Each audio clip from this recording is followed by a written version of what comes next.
Who moved my cheese? An amazing way to deal with change in your work and in your life. Who moved my cheese? Is a simple parable that reveals profound truths about change. It is an amusing and enlightening story of 4 characters who live in a maze and look for cheese to nourish them and make them happy. 2 are mice named Sniff and Scurry.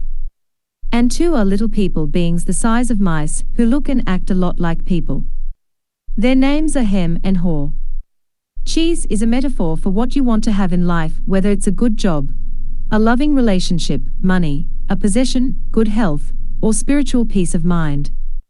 And the maze is where you look for what you want, the organization you work in, or the family or community you live in. In the story, the characters are faced with unexpected change. Eventually, one of them deals with it successfully and writes what he has learned from his experience on the maze walls. When you come to see the handwriting on the wall, you can discover for yourself how to deal with change so that you can enjoy less stress and more success, however you define it, in your work and in your life. Written for all ages, this story takes less than an hour to read, but its unique insights can last for a lifetime. Who moved my cheese? Contents. Parts of all of us. A gathering, Chicago. Who moved my cheese? The story. 4 characters finding cheese, no cheese. The mice, Sniff and Scurry, the little people, Hem and Haw, meanwhile, back in the maze, getting beyond fear, enjoying the adventure, moving with the cheese, the handwriting on the wall, tasting new cheese, enjoying change. A discussion, later that same day. New cheese. Parts of all of us. The simple and the complex. The 4 imaginary characters depicted in this story, the mice, Sniff and Scurry, and the little people, Hem and Haw, are intended to represent the simple and the complex parts of ourselves, regardless of our age, gender, race, or nationality. Sometimes we may act like Sniff, who sniffs out change early, or Scurry, who scurries into action, or Hem, who denies and resists change, as he fears it will lead to something worse, or Haw, who learns to adapt in time, when he sees changing can lead to something better.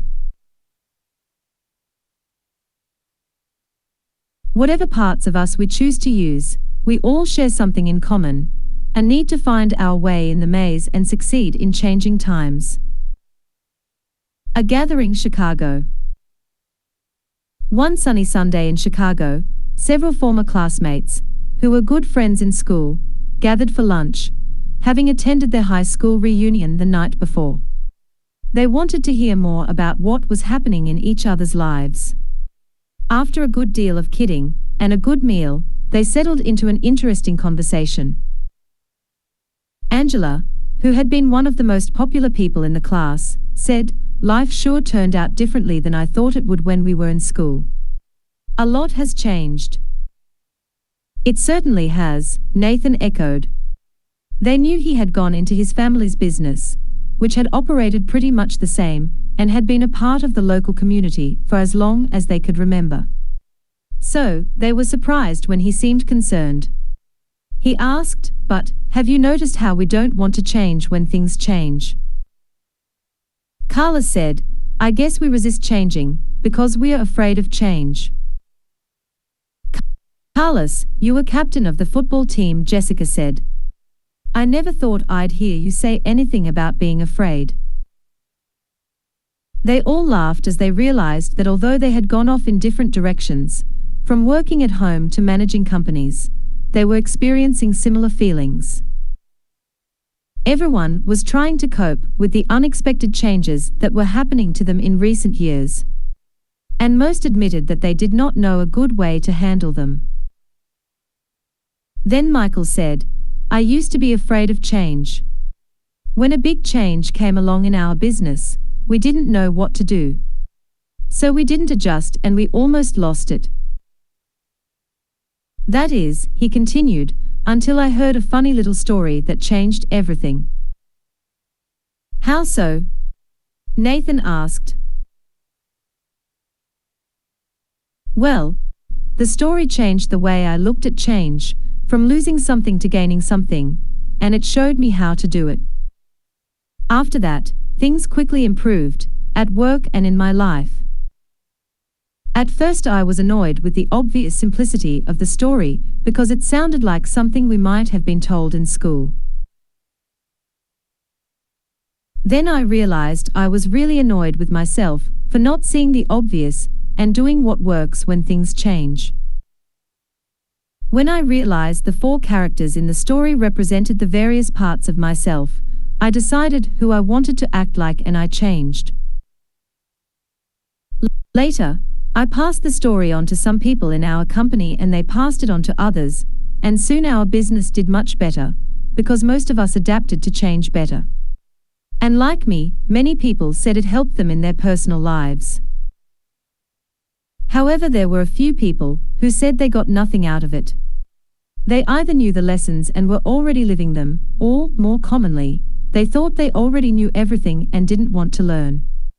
They couldn't see why so many others were benefiting from it. When one of our senior executives, who was having difficulty adapting, said the story was a waste of time, other people kidded him saying they knew which character he was in the story, meaning the one who learned nothing new and did not change. What's the story? Angela asked. It's called Who Moved My Cheese? The group laughed. I think I like it already, Carlos said. Would you tell us the story? Maybe we can get something from it. Sure, Michael replied. I'd be happy to, it doesn't take long. And so he began. Who moved my cheese? The story. UNCE, long ago in a land far away, there lived 4 little characters who ran through a maze looking for cheese to nourish them and make them happy. 2 were mice, named Sniff and Scurry, and 2 were little people, beings who were as small as mice, but who looked and acted a lot like people today. Their names were Hem and Haw. Due to their small size, it would be easy not to notice what the 4 of them were doing. But if you looked closely enough, you could discover the most amazing things. Every day the mice and the little people spent time in the maze looking for their own special cheese. The mice, Sniff and Scurry, possessing simple brains and good instincts, searched for the hard nibbling cheese they liked, as mice often do. The 2 little people, Hem and Haw, used their complex brains, filled with many beliefs and emotions, to search for a very different kind of cheese, with a capital C, which they believed would make them feel happy and successful. As different as the mice and little people were, they shared something in common. Every morning, they each put on their jogging suits and running shoes, left their little homes, and raced out into the maze looking for their favorite cheese. The maze was a labyrinth of corridors and chambers, some containing delicious cheese. But there were also dark corners and blind alleys leading nowhere. It was an easy place for anyone to get lost. However, for those who found their way, the maze held secrets that let them enjoy a better life. The mice, Sniff and Scurry, used the simple trial and error method of finding cheese. They ran down one corridor, and if it proved empty, they turned and ran down another. They remembered the corridors that held no cheese and quickly went into new areas. Sniff would smell out the general direction of the cheese, using his great nose, and Scurry would race ahead. They got lost, as you might expect, went off in the wrong direction and often bumped into walls. But after a while, they found their way. Like the mice, the 2 little people, Hem and Haw, also used their ability to think and learn from their past experiences. However, they relied on their complex brains to develop more sophisticated methods of finding cheese. Sometimes they did well, but at other times their powerful human beliefs and Emotions took over and clouded the way they looked at things.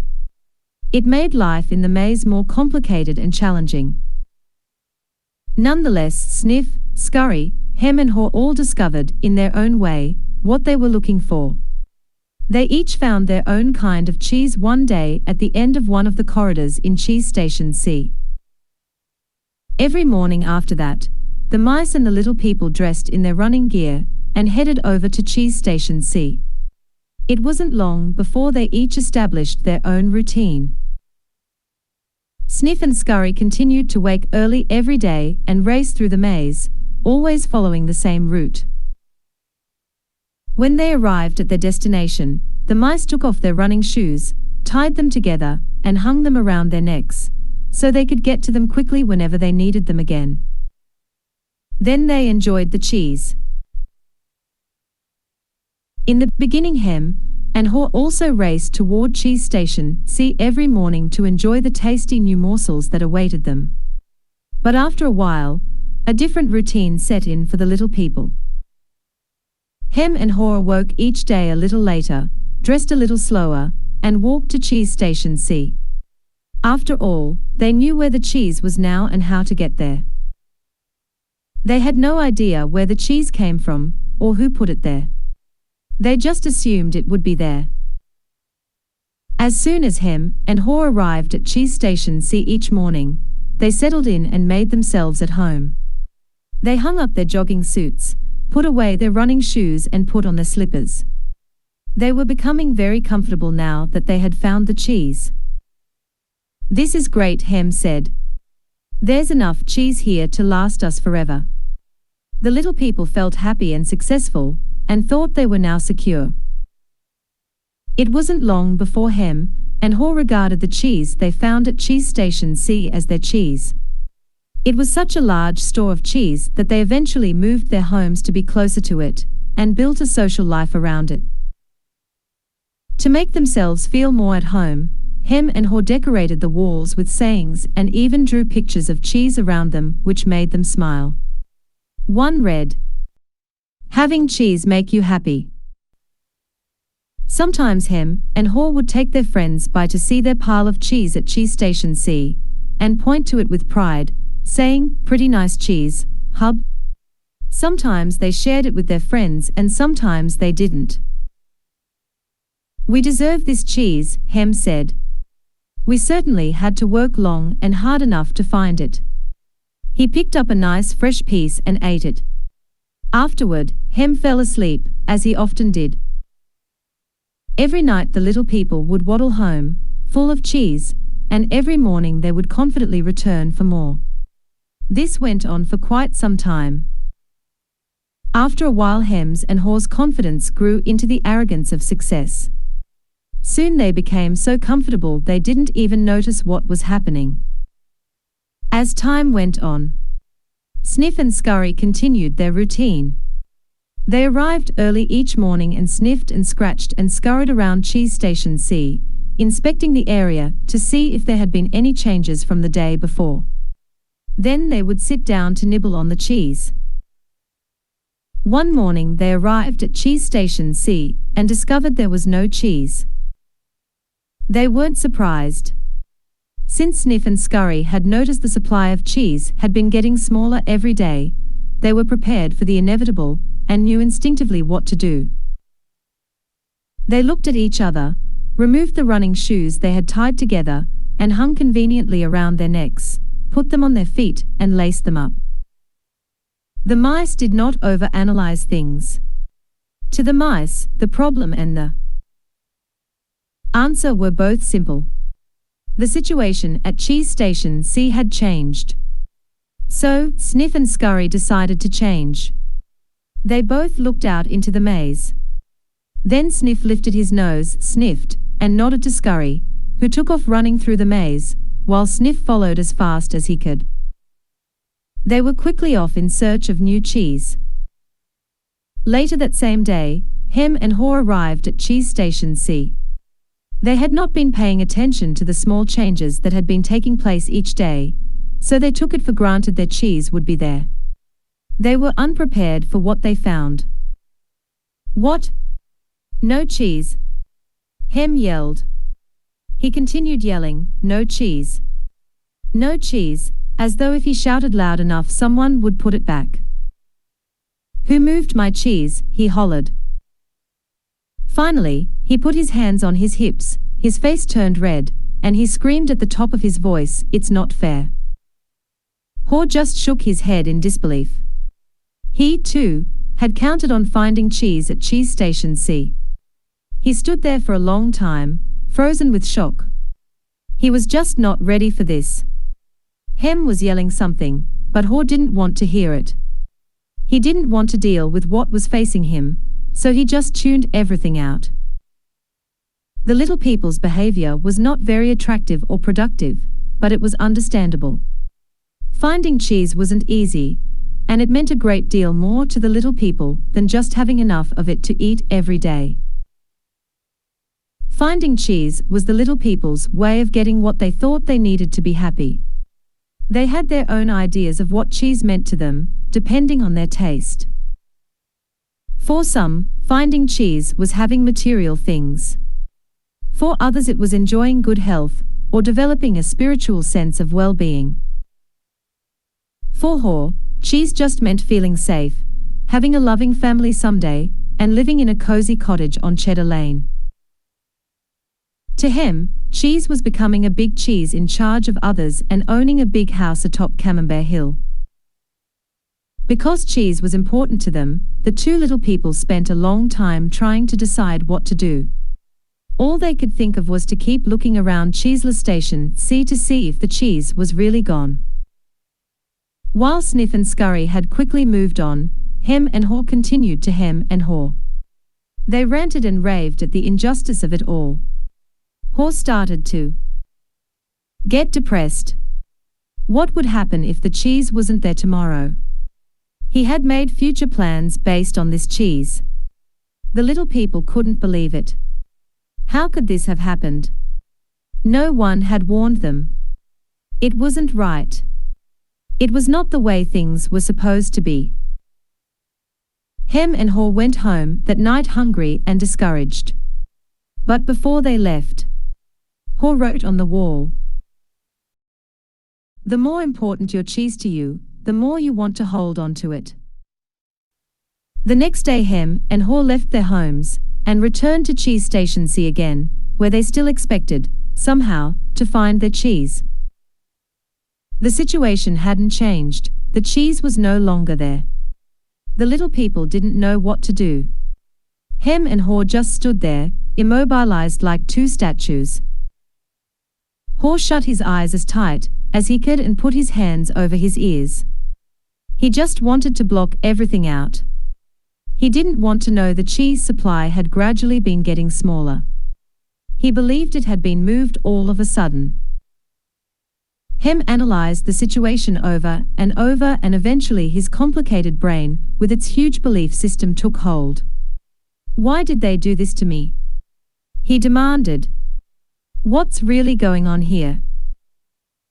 Finally, Haw opened his eyes, looked around and said, "By the way, where are Sniff and Scurry? Do you think they know something we don't?"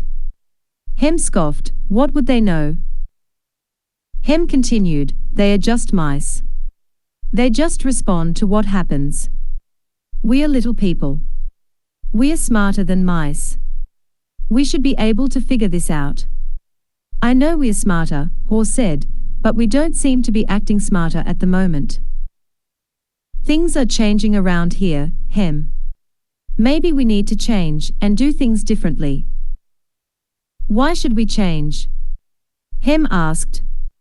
"We are little people. We are special. This sort of thing should not happen to us. Or if it does, we should at least get some benefits." "Why should we get benefits?" Haw asked. "Because we are entitled," Hem claimed. "Entitled to what?" Haw wanted to know. "We are entitled to our cheese." "Why?" Haw asked. "Because we didn't cause this problem," Hem said. "Somebody else did this and we should get something out of it." Haw suggested, Maybe we should simply stop analyzing the situation so much and go find some new cheese. Oh no, Hem argued. I am going to get to the bottom of this. While Hem and Haw were still trying to decide what to do, Sniff and Scurry were already well on their way. They went farther into the maze, up and down corridors, looking for cheese in every cheese station they could find. They didn't think of anything else but finding new cheese. They didn't find any for some time until they finally went into an area of the maze where they had never been before, Cheese Station N. They squealed with delight. They found what they had been looking for, a great supply of new cheese. They could hardly believe their eyes. It was the biggest store of cheese the mice had ever seen. In the meantime, Hem and Haw were still back in Cheese Station C evaluating their situation. They were now suffering from the effects of having no cheese. They were becoming frustrated and angry, and were blaming each other for the situation they were in. Now and then Haw thought about his mice friends, Sniff and Scurry, and wondered if they had found any cheese yet. He believed they might be having a hard time, as running through the maze usually involved some uncertainty. But he also knew that it was likely to only last for a while. Sometimes, Haw would imagine Sniff and Scurry finding new cheese and enjoying it. He thought about how good it would be for him to be out on an adventure in the maze, and to find fresh new cheese. He could almost taste it. The more clearly Haw saw the image of himself finding and enjoying the new cheese, the more he saw himself leaving Cheese Station C. Let's go, he exclaimed, all of a sudden. No, Hem quickly responded. I like it here. It's comfortable. It's what I know. Besides, it's dangerous out there. No, it isn't, Haw argued. We've run through many parts of the maze before, and we can do it again. I'm getting too old for that, Hem said. And I'm afraid I'm not interested in getting lost and making a fool of myself. Are you? With that, Haw's fear of failing returned and his hope of finding new cheese faded. So every day, the little people continued to do what they had done before. They went to Cheese Station C, found no cheese, and returned home, carrying their worries and frustrations with them. They tried to deny what was happening, but found it harder to get to sleep, had less energy the next day, and were becoming irritable. Their homes were not the nurturing places they once were. The little people had difficulty sleeping and were having nightmares about not finding any cheese. But Hem and Haw still returned to Cheese Station C and waited there every day. Hem said, You know, if we just work harder, we'll find that nothing has really changed that much. The cheese is probably nearby. Maybe they just hid it behind the wall. The next day, Hem and Haw returned with tools. Hem held the chisel, while Haw banged on the hammer until they made a hole in the wall of Cheese Station C. They peered inside but found no cheese.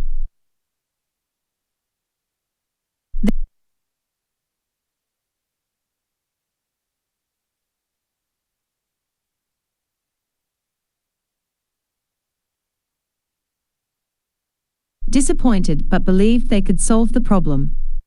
So they started earlier, stayed longer, and worked harder. But after a while, all they had was a large hole in the wall. Haw was beginning to realize the difference between activity and productivity.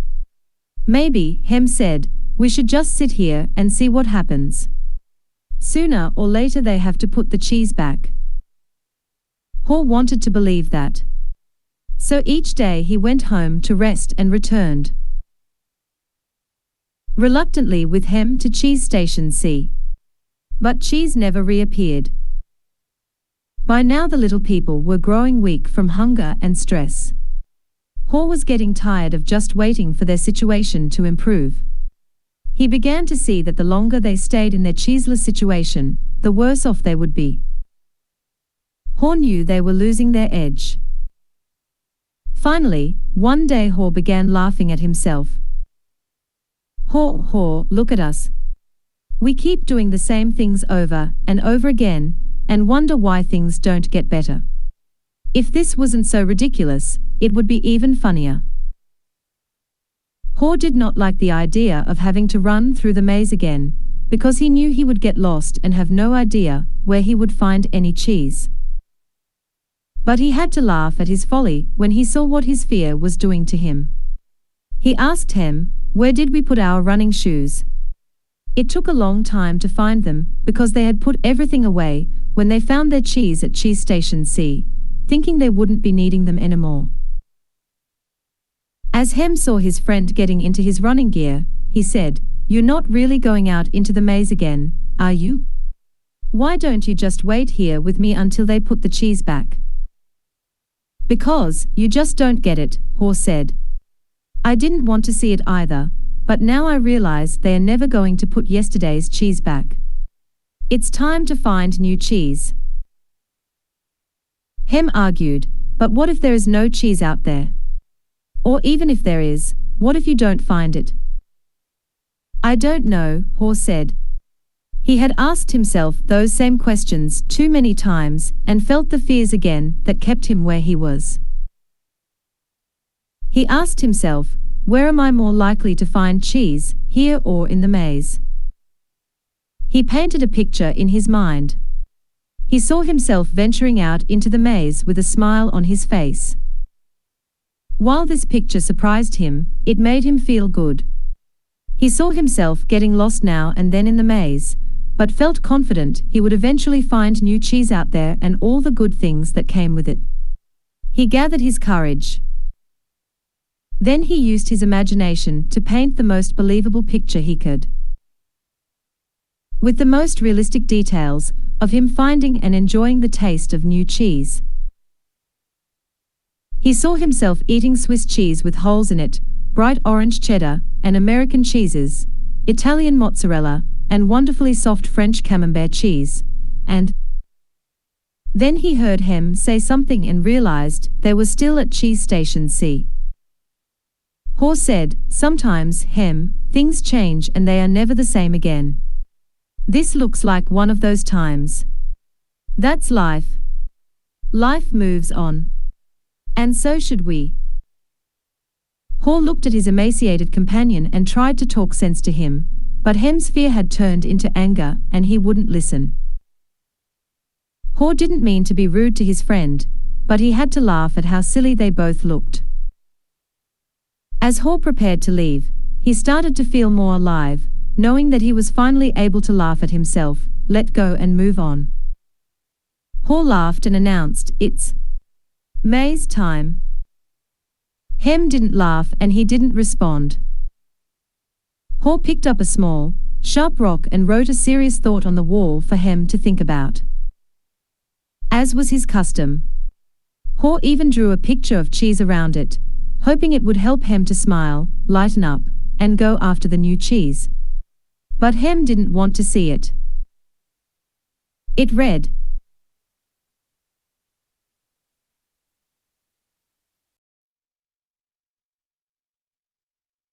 "If you do not change, you can become extinct." Then, Haw stuck his head out and peered anxiously into the maze. He thought about how he'd gotten himself into this cheeseless situation. He had believed that there may not be any cheese in the maze, or he may not find it. Such fearful beliefs were immobilizing and killing him. Haw smiled. He knew Hem was wondering, "Who moved my cheese?" But Haw was wondering, why didn't I get up and move with the cheese sooner? As he started out into the maze, Haw looked back to where he had come from and felt its comfort.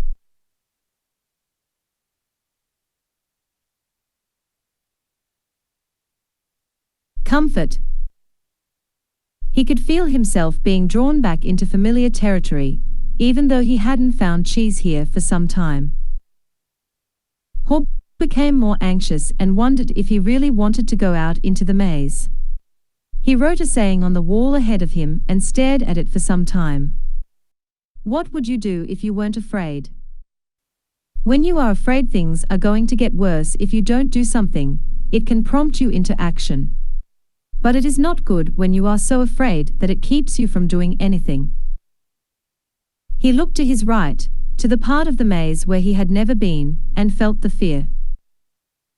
Then, he took a deep breath, turned right into the maze, and jogged slowly into the unknown. As he tried to find his way, Hall worried, at first, that he might have waited too long in Cheese Station C. He hadn't had any cheese for so long that he was now weak. It took him longer, and it was more painful than usual to get through the maze. He decided that if he ever got the chance again, he would get out of his comfort zone and adapt to change sooner. It would make things easier. Then, Hall smiled a weak smile as he thought, better late than never. During the next several days, Hall found a little cheese here and there, but nothing that lasted very long. He had hoped to find enough cheese to take some back to Hem, and encourage him to come out into the maze. But Hall didn't feel confident enough yet. He had to admit he found it confusing in the maze. Things seemed to have changed since the last time he was out here. Just when he thought he was getting ahead, he would get lost in the corridors. It seemed his progress was 2 steps forward and 1 step backward. It was a challenge, but he had to admit that being back in the maze, hunting for cheese, wasn't nearly as bad as he feared it might be. As time went on, he began to wonder if it was realistic for him to expect to find new cheese. He wondered if he had bitten off more than he could chew. Then he laughed, realizing that he had nothing to chew on at that moment. Whenever he started to get discouraged, he reminded himself that what he was doing, as uncomfortable as it was at the moment, was in reality much better than staying in the cheeseless situation. He was taking control, rather than simply letting things happen to him. Then he reminded himself, if Sniff and Scurry could move on, so could he. Later, as Hall looked back on things, he realized that the cheese at Cheese Station C had not just disappeared overnight, as he had once believed. The amount of cheese that had been there toward the end had been getting smaller, and what was left had grown old. It didn't taste as good. Mold may even have begun to grow on the old cheese, although he hadn't noticed it. He had to admit, however, that if he had wanted to, he probably could have seen what was coming. But he didn't. Hall now realized that the change probably would not have taken him by surprise if he had been watching what was happening all along, and if he had anticipated change. Maybe that's what Sniff and Scurry had been doing. He decided he would stay more alert from now on. He would expect change to happen and look for it. He would trust his basic instincts to sense when change was going to occur, and be ready to adapt to it. He stopped for a rest and wrote on the wall of the maze. Smell the cheese often so you know when it's getting old. Sometime later, after not finding cheese for what seemed like a long time, Hall finally came across a huge cheese station, which looked promising. When he went inside, however, he was most disappointed to discover that the cheese station was empty. This empty feeling has happened to me too often, he thought. He felt like giving up. Hall was losing his physical strength. He knew he was lost and was afraid he would not survive. He thought about turning around and heading back to Cheese Station C. At least, if he made it back, and Hem was still there, Hall wouldn't be alone. Then he asked himself the same question again, what would I do if I weren't afraid? Hall thought he was past his fear, but he was afraid more often than he liked to admit, even to himself. He wasn't always sure what he was afraid of, but, in his weakened condition, he knew now he was simply fearful of going on alone. Hall didn't know it, but he was running behind because he was still weighed down by fearful beliefs. Hall wondered if Hem had moved on, or if he was still paralyzed by his own fears. Then, Hor remembered the times when he had felt his best in the maze. It was when he was moving along. He wrote on the wall, knowing it was as much a reminder to himself as it was a marking for his friend Hem, hopefully, to follow. Movement in a new direction helps you find new cheese. Hor looked down the dark passageway and was aware of his fear. What lay ahead? Was it empty? Or worse, were there dangers lurking? He began to imagine all kinds of frightening things that could happen to him. He was scaring himself to death. Then he laughed at himself. He realized his fears were making things worse. So he did what he would do if he weren't afraid. He moved in a new direction. As he started running down the dark corridor, he began to smile. Hor didn't realize it yet, but he was discovering what nourished his soul. He was letting go and trusting what lay ahead for him, even though he did not know exactly what it was. To his surprise, Hor started to enjoy himself more and more. Why do I feel so good? He wondered. I don't have any cheese and I don't know where I am going. Before long, he knew why he felt good. He stopped to write again on the wall. When you stop being afraid, you feel good. Hor realized he had been held captive by his own fear. Moving in a new direction had freed him. Now he felt the cool breeze that was blowing in this part of the maze, and it was refreshing. He took in some deep breaths and felt invigorated by the movement. Once he had gotten past his fear, it turned out to be more enjoyable than he once believed it could be. Hor hadn't felt this way for a long time. He had almost forgotten how much fun it was to go for it. To make things even better, Hor started to paint a picture in his mind again. He saw himself in great realistic detail, sitting in the middle of a pile of all his favorite cheeses, from cheddar to brie. He saw himself eating the many cheeses he liked, and he enjoyed what he saw. Then he imagined how much he would enjoy all their great tastes. The more clearly he saw the image of himself enjoying new cheese, the more real and believable it became. He could sense that he was going to find it. He wrote, "Imagining yourself enjoying your new cheese leads you to it." Hor kept thinking about what he could gain instead of what he was losing. He wondered why he had always thought that a change would lead to something worse. Now he realized that change could lead to something better.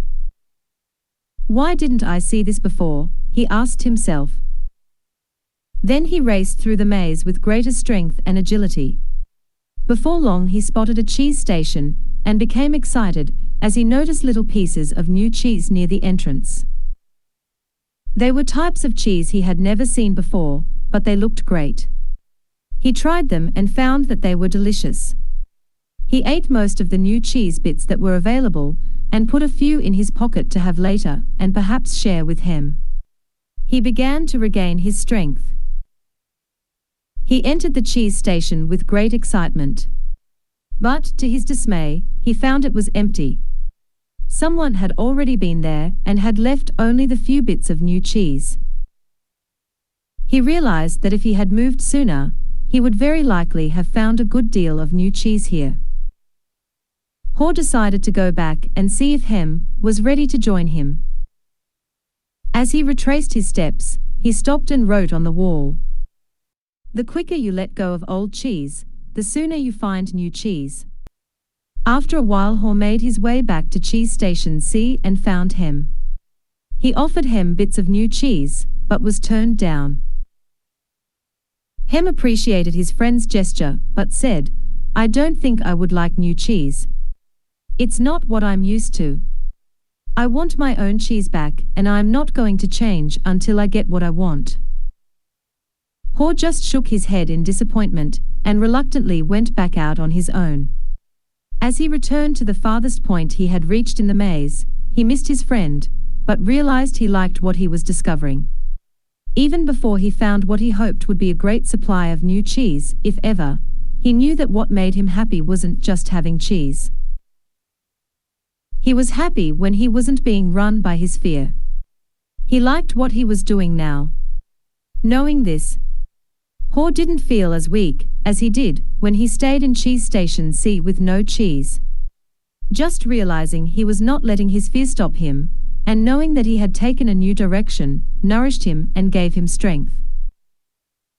Now he felt that it was just a question of time before he found what he needed. In fact, he sensed he had already found what he was looking for. He smiled as he realized.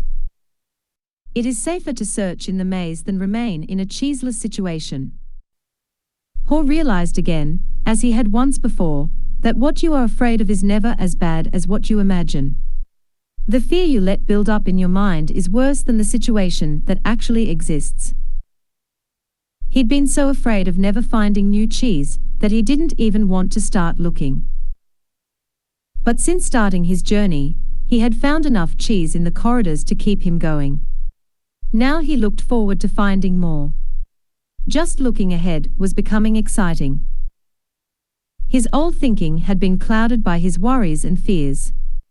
He used to think about not having enough cheese, or not having it last as long as he wanted. He used to think more about what could go wrong than what could go right. But that had changed in the days since he had left Cheese Station C. He used to believe that cheese should never be moved, and that change wasn't right. Now he realized it was natural for change to continually occur, whether you expect it or not. Change could surprise you only if you didn't expect it and weren't looking for it. When he realized he had changed his beliefs, he paused to write on the wall. Old beliefs do not lead you to new cheese. Ho hadn't found any cheese yet, but as he ran through the maze, he thought about what he had already learned. Ho now realized that his new beliefs were encouraging new behaviors. He was behaving differently than when he kept returning to the same cheeseless station. He knew that when you change what you believe, you change what you do. You can believe that a change will harm you and resist it. Or you can believe that finding new cheese will help you and embrace the change. It all depends on what you choose to believe. He wrote on the wall, "When you see that you can find and enjoy new cheese, you change course." Ho knew he would be in better shape now if he had dealt with the change much sooner and left Cheese Station C earlier.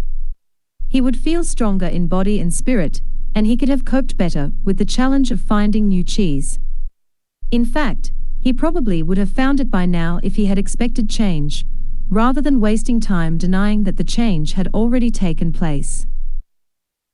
He used his imagination again, and saw himself finding and savoring new cheese.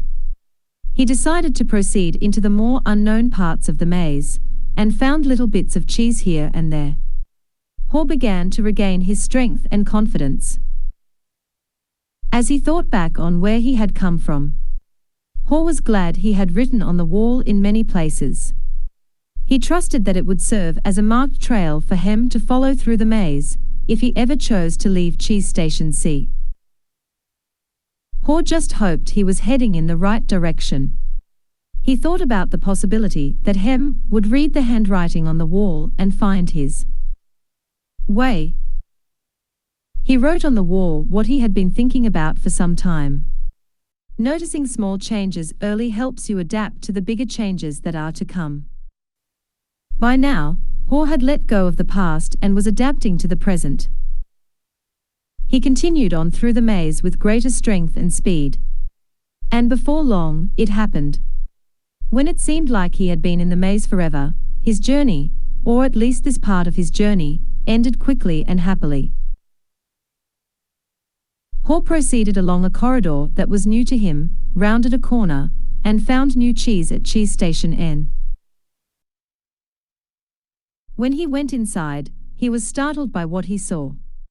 Piled high everywhere was the greatest supply of cheese he had ever seen. He didn't recognize all. Piled high everywhere was the greatest supply of of cheese he had ever seen.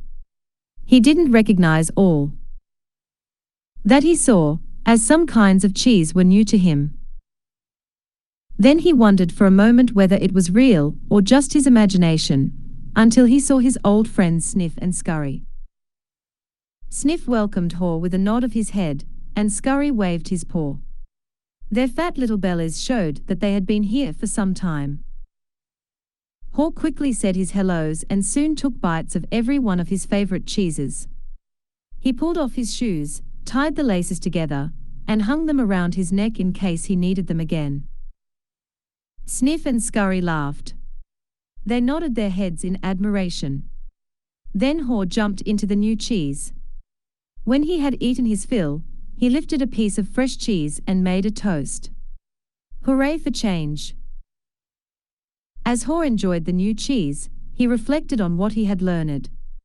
He realized that when he had been afraid to change, he had been holding onto the illusion of old cheese that was no longer there.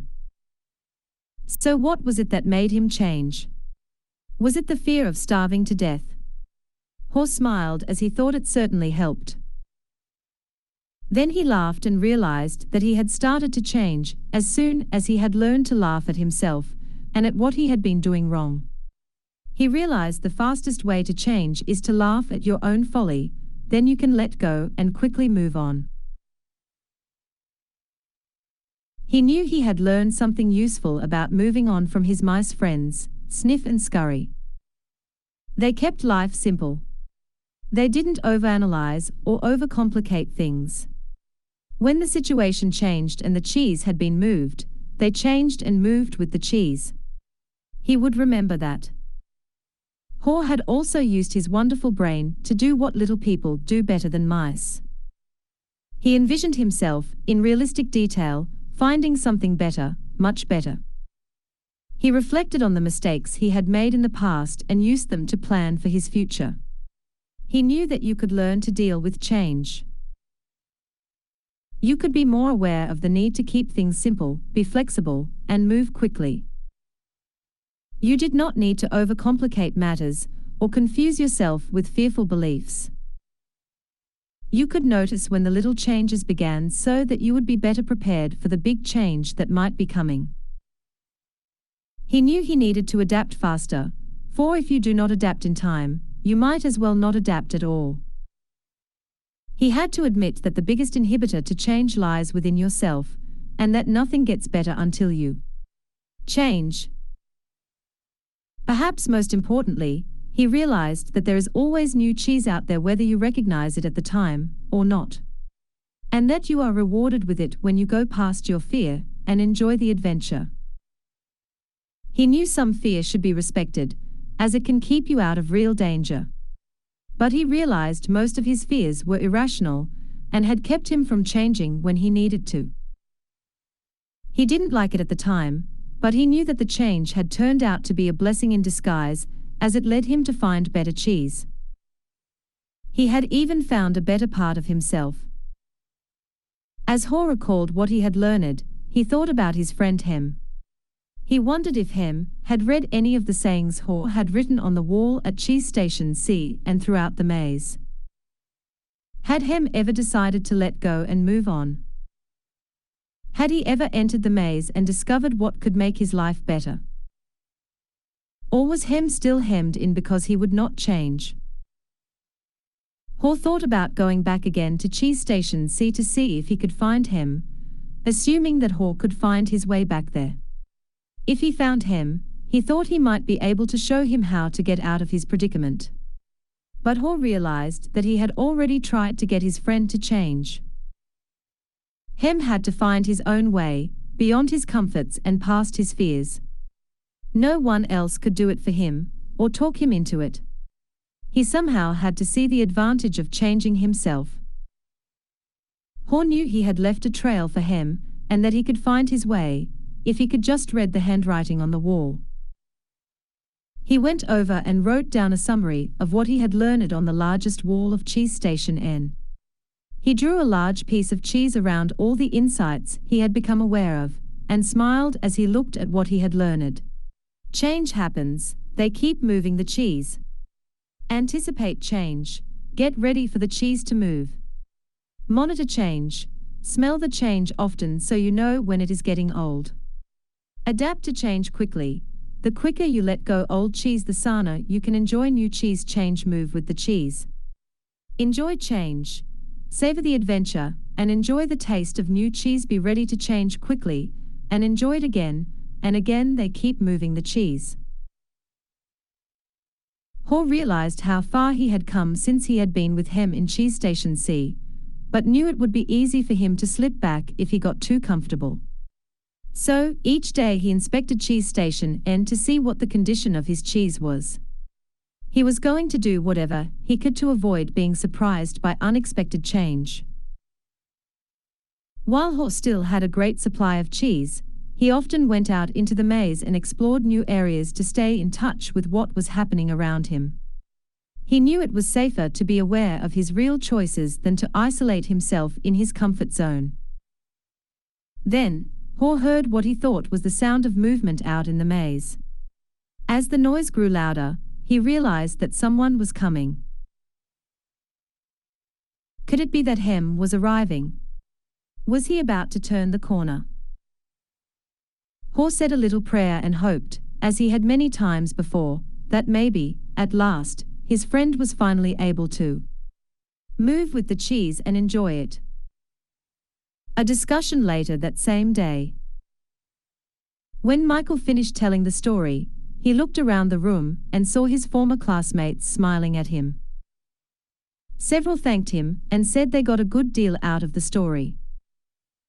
Nathan asked the group, "What would you think of getting together later and maybe discussing it?" Most of them said they would like to talk about it, and so they arranged to meet later for a drink before dinner. That evening, as they gathered in a hotel lounge, they began to kid each other about finding their cheese and seeing themselves in the maze. Then Angela asked the group good-naturedly, "So, who were you in the story? Sniff, Scurry, Hem or Haw?"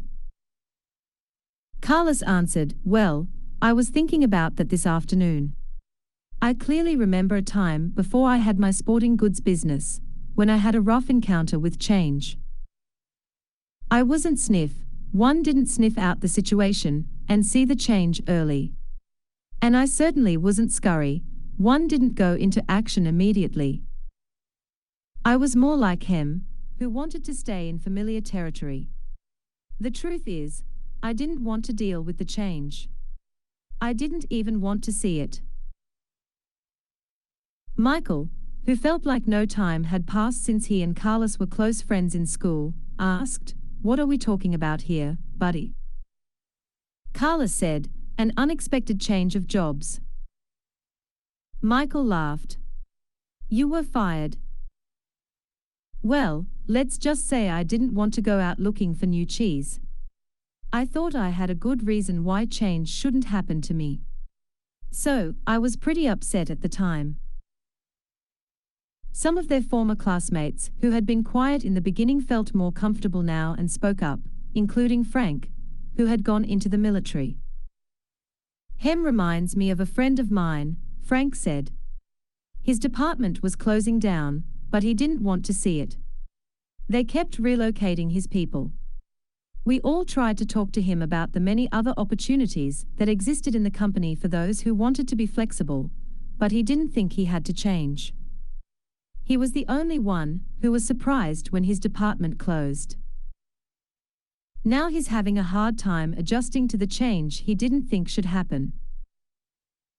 Jessica said, "I didn't think it should happen to me either, but my cheese has been moved more than once, especially in my personal life, but we can get to that later."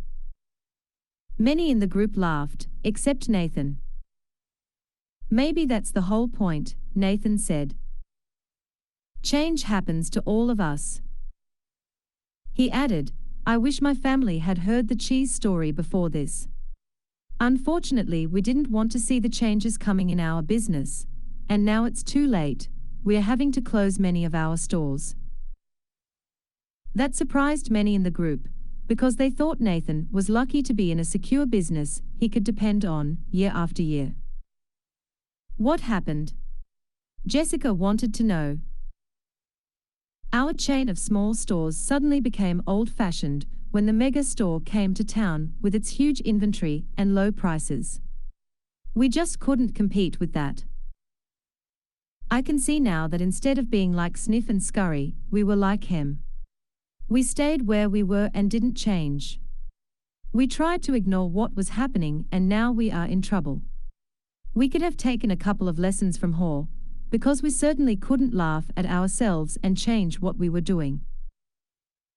Laura, who had become a successful businesswoman, had been listening, but had said very little until now. I thought about the story this afternoon too, she said. I wondered how I could be more like Haw and see what I'm doing wrong, laugh at myself, change and do better. She said, I'm curious. How many here are afraid of change? No one responded, so she suggested, how about a show of hands? Only one hand went up. Well, it looks like we've got one honest person in our group, she said. And then continued, maybe you'll like this next question better. How many here think other people are afraid of change? Practically everyone raised their hands. Then they all started laughing. What does that tell us? Denial, Nathan answered. Sure, Michael admitted. Sometimes we are not even aware that we are afraid. I know I wasn't. When I first heard the story, I loved the question, what would you do if you weren't afraid? Then Jessica added, well, what I got from the story is that change is happening everywhere, and that I will do better when I can adjust to it quickly. I remember years ago, when our company was selling our encyclopedia as a set of more than 20 books. One person tried to tell us that we should put our whole encyclopedia on a single computer disk and sell it for a fraction of the cost. It would be easier to update, would cost us so much less to manufacture, and so many more people could afford it. But we all resisted. Why did you resist? Nathan asked. Because we believed then that the backbone of our business was our large sales force, who called on people door to door. Keeping our sales force depended on the big commissions they earned from the high price of our product.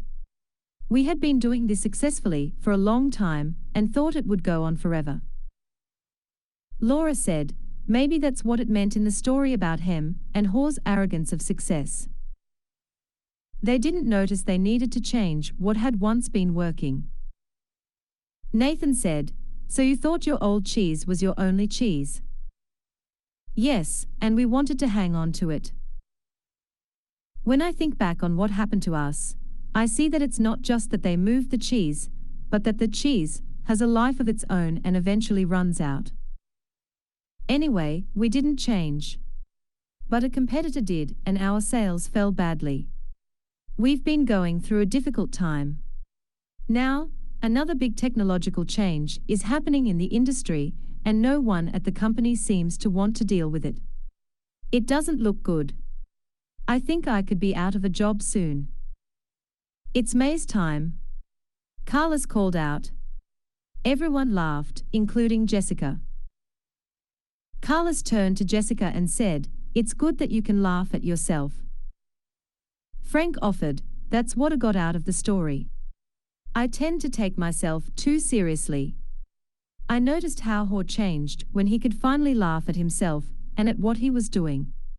No wonder he was called Haw. The group groaned at the obvious play on words. Angela asked, do you think that Hem ever changed and found new cheese? Elaine said, I think he did. I don't, Corey said. Some people never change and they pay a price for it. I see people like Hem in my medical practice. They feel entitled to their cheese. They feel like victims when IFS taken away and blame others. They get sicker than people who let go and move on. Then Nathan said quietly, as though he was talking to himself, I guess the question is, what do we need to let go of and what do we need to move on to? No one said anything for a while. I must admit, Nathan said, I saw what was happening with stores like ours in other parts of the country, but I hoped it wouldn't affect us. I guess it's a lot better to initiate change while you can than it is to try to react and adjust to it. Maybe we should move our own cheese. What do you mean? Frank asked. Nathan answered, I can't help but wonder where we would be today if we had sold the real estate under all our old stores and built one great modern store to compete with the best of them. Laura said, maybe that's what Hor meant when he wrote on the wall, savor the adventure and move with the cheese. Frank said, I think some things shouldn't change. For example, I want to hold on to my basic values. But I realize now that I would be better off if I had moved with the cheese a lot sooner in my life. Well, Michael, it was a nice little story, Richard, the class skeptic, said, but how did you actually put it into use in your company? The group didn't know it yet, but Richard was experiencing some changes himself. Recently separated from his wife, he was now trying to balance his career with raising his teenagers. Michael replied, you know, I thought my job was just to manage the daily problems as they came up when what I should have been doing was looking ahead and paying attention to where we were going. And boy did I manage those problems, 24 hours a day. I wasn't a lot of fun to be around. I was in a rat race, and I couldn't get out. Laura said, so you were managing when you needed to be leading. Exactly, Michael said. Then when I heard the story of Who Moved My Cheese, I realized my job was to paint a picture of new cheese that we would all want to pursue, so we could enjoy changing and succeeding, whether it was at work or in life. Nathan asked, what did you do at work? Well, when I asked people in our company who they were in the story, I saw we had every one of the 4 characters in our organization. I came to see that the Sniffs, Scurries, Hems and Haws each needed to be treated differently. Our Sniffs could sniff out changes in the marketplace, so they helped us update our corporate vision. They were encouraged to identify how the changes could result in new products and services our customers would want. The Sniffs loved it and told us they enjoyed working in a place that recognized change and adapted in time. Our Scurries liked to get things done, so they were encouraged to take actions based on the new corporate vision. They just needed to be monitored so they didn't scurry off in the wrong direction. They were then rewarded for actions that brought us new cheese. They liked working in a company that valued action and results. What about the Hems and Haws? Angela asked. Unfortunately, the Hems were the anchors that slowed us down, Michael answered. They were either too comfortable or too afraid to change. Some of our Hems changed only when they saw the sensible vision we painted that showed them how changing would work to their advantage. Our Hems told us they wanted to work in a place that was safe, so the change needed to make sense to them and increase their sense of security. When they realized the real danger of not changing, some of them changed and did well. The vision helped us turn many of our Hems into Haws. What did you do with the Hems who didn't change? Frank wanted to know. We had to let them go, Michael said sadly. We wanted to keep all our employees, but we knew if our business didn't change quickly enough, we would all be in trouble. Then he said, the good news is that while our Haws were initially hesitant, they were open-minded enough to learn something new, act differently, and adapt in time to help us succeed. They came to expect change and actively look for it. Because they understood human nature, they helped us paint a realistic vision of new cheese that made good sense to practically everyone. They told us they wanted to work in an organization that gave people the confidence and tools to change.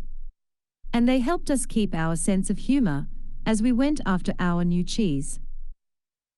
Richard commented, you got all that from a little story. Michael smiled. It wasn't the story, but what we did differently based on what we took from it. Angela admitted, I'm a little bit like him, so for me, the most powerful part of the story was when Hall laughed at his fear and went on to paint a picture in his mind where he saw himself enjoying new cheese. It made going into the maze less fearful and more enjoyable. And he eventually got a better deal. That's what I want to do more often. Frank grinned. So even Hems can sometimes see the advantage of changing. Carlos laughed, like the advantage of keeping their jobs. Angela added, or even getting a good raise.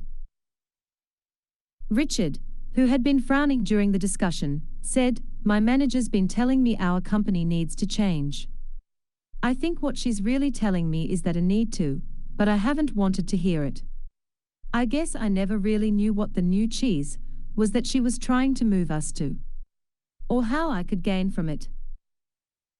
A slight smile crossed Richard's face as he said, I must admit I like this idea of seeing new cheese and imagining yourself enjoying it. It lightens everything up. When you see how it can make things better, you get more interested in making the change happen. Maybe I could use this in my personal life, he added. My children seem to think that nothing in their lives should ever change. I guess they are acting like him, they are angry. They are probably afraid of what the future holds. Maybe I haven't painted a realistic picture of new cheese for them. Probably because I don't see it myself. The group was quiet as several people thought about their own lives. Well, Jessica said, most people here have been talking about jobs, but as I listened to the story, I also thought about my personal life. I think my current relationship is old cheese that has some pretty serious mold on it. Coy laughed in agreement. Me too. I probably need to let go of a bad relationship. Angela countered, or perhaps the old cheese is just old behavior. What we really need to let go of is the behavior that is the cause of our bad relationships. And then move on to a better way of thinking and acting. Ouch! Coy reacted. Good point. The new cheese is a new relationship with the same person. Richard said, I'm beginning to think there is more to this than I thought. I like the idea of letting go of old behavior instead of letting go of the relationship. Repeating the same behavior will just get you the same results. As far as work goes, maybe instead of changing jobs, I should be changing the way I am doing my job. I'd probably have a better position by now if I did. Then Becky, who lived in another city but had returned for the reunion, said, as I was listening to the story and to everyone's comments here, I've had to laugh at myself. I've been like Hem for so long, hemming and hawing and afraid of change. I didn't realize how many other people did this as well. I'm afraid I've passed it on to my children without even knowing it. As I think about it, I realize change really can lead you to a new and better place, although you're afraid it won't at the time. I remember a time when our son was a sophomore in high school. My husband's job required us to move from Illinois to Vermont, and our son was upset because he had to leave his friends. He was a star swimmer, and the high school in Vermont had no swim team. So, he was angry with us for making him move. As it turned out, he fell in love with the Vermont mountains, took up skiing, skied on his college team, and now lives happily in Colorado. If we had all enjoyed this cheese story together, over a cup of hot chocolate, we could have saved our family a lot of stress. Jessica said, I'm going home to tell my family this story. I'll ask my children who they think I am, sniff, scurry, hem or haw, and who they feel they are. We could talk about what we feel our family's old cheese is and what our new cheese could be. That's a good idea, Richard said, surprising everyone, even himself. Frank then commented, I think I'm going to be more like Haw and move with the cheese and enjoy it. And I'm going to pass this story along to my friends, who are worried about leaving the military and what the change might mean to them. It could lead to some interesting discussions. Michael said, "Well, that's how we improved our business. We had several discussions about what we got from the cheese story and how we could apply it to our situation. It was great because we had language that was fun for us to use to talk about how we were dealing with change. It was very effective, especially as it spread deeper into the company." Nathan asked, "What do you mean by deeper?" "Well, the further we went into our organization, the more people we found who felt they had less power. They were understandably more afraid of what the change imposed from above might do to them. So they resisted change. In short, a change imposed is a change opposed. But when the cheese story was shared with literally everyone in our organization, it helped us change the way we looked at change. It helped everyone laugh, or at least smile, at their old fears and want to move on. I only wished I'd heard the cheese story sooner," Michael added. "How come?" Carlos asked.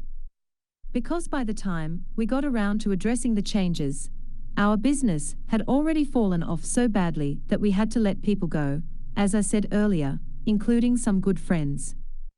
It was hard on all of us.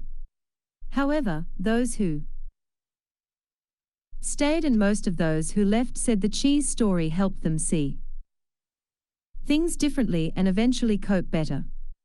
Those who had to go out and look for a new job said it was hard at first, but recalling the story was a great help to them." Angela asked, "What helped them most?" Michael replied, "After they got past their fear, they told me the best thing was realizing that there was new cheese out there just waiting to be found. They said holding a picture of new cheese in their minds, seeing themselves doing well in a new job, made them feel better, and helped them do better in job interviews. Several got better jobs." Laura asked, "What about the people who remained in your company?" "Well," Michael said, "instead of complaining about the changes that were happening, people now said, they just moved our cheese. Let's look for the new cheese." It saved a lot of time and reduced stress. Before long, the people who had been resisting saw the advantage of changing. They even helped bring about change. Corey said, "Why do you think they changed?" "They changed after the peer pressure in our company changed." He asked, "What happens in most organizations you've been in when a change is announced by top management? Do most people say the change is a great idea or a bad idea?" "A bad idea," Frank answered. "Yes," Michael agreed. "Why?" Carla said, "Because people want things to stay the same and they think the change will be bad for them. When one person says the change is a bad idea, others say the same." "Yes, they may not really feel that way," Michael said, "but they agree in order to fit in. That's the sort of peer pressure that fights change in any organization." Becky asked, "So how were things different after people heard the cheese story?" Michael said simply, "The peer pressure changed. No one wanted to look like him. Everyone laughed. They wanted to sniff out the changes ahead of time and scurry into action, rather than get hemmed in and be left behind." Nathan said, "That's a good point. No one in our company would want to look like him. They might even change. Why didn't you tell us this story at our last reunion? This could work." Michael said, "It does work. It works best, of course, when everyone in your organization knows the story, whether it is in a large corporation, a small business, or your family, because an organization can only change when enough people in it change." Then he offered one last thought. "When we saw how well it worked for us, we passed the story along to people we wanted to do business with, knowing they were also dealing with change. We suggested we might be their new cheese, that is, better partners for them to succeed with. It led to new business." That gave Jessica several ideas and reminded her that she had some early sales calls in the morning. She looked at her watch and said, "Well, it's time for me to leave this cheese station and find some new cheese." The group laughed and began saying their goodbyes. Many of them wanted to continue the conversation, but needed to leave. As they left, they thanked Michael again. He said, "I'm very glad you found the story so useful, and I hope that you will have the opportunity to share it with others soon." Services keynote presentations, change leader certification, and learning programs products.